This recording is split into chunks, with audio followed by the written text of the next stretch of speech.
Good day, I'm Stephen McHugh, and this is your JIS News for Wednesday, July 5. There's been a marked decline in the number of illegal guns and ammunition entering the island. In making the disclosure, National Security Minister Robert Montego says the acquisition of surveillance vessels and aircraft is responsible for the reduction.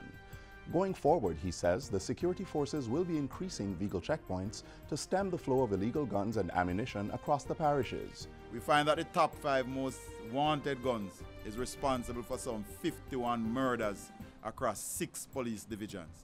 It therefore tells you that the weapons either are rented or the persons who are using the weapons are moving across police divisions. So increased vehicle checkpoints will help to cut down on the movement of weapons. Minister Montego was speaking at Monday's handing over of 30 vehicles to the Jamaica Constabulary Force.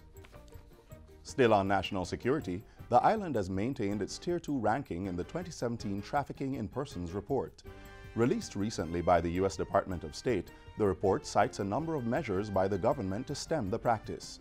Among them is Jamaica's efforts to secure 2 convictions, prosecuting 9 cases against 13 alleged offenders and investigating 40 potentially new cases. The report further references Jamaica's new victim protocol for health, labor, and child welfare and the provision of shelter services for victims. Increased efforts by the government to raise awareness of the crime is also highlighted in the document.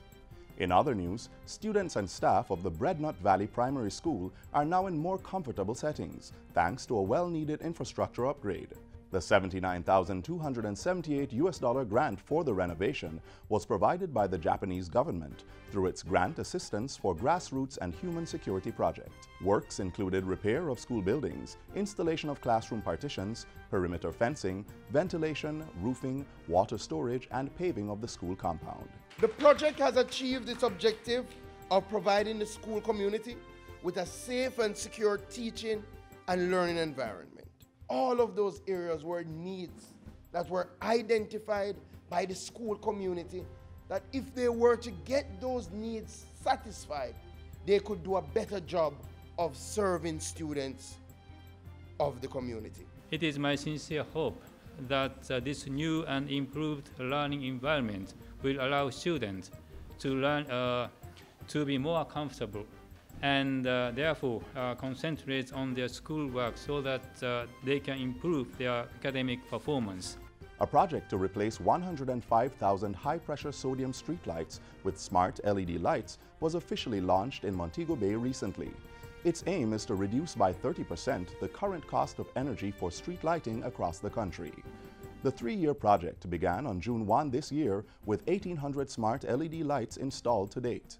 It is expected that 25,000 of the lights, which can be remotely controlled and monitored, will be installed for 2017 in the high-density areas of Kingston, St. James, St. Catherine, Westmoreland, Trelawney, and St. Anne.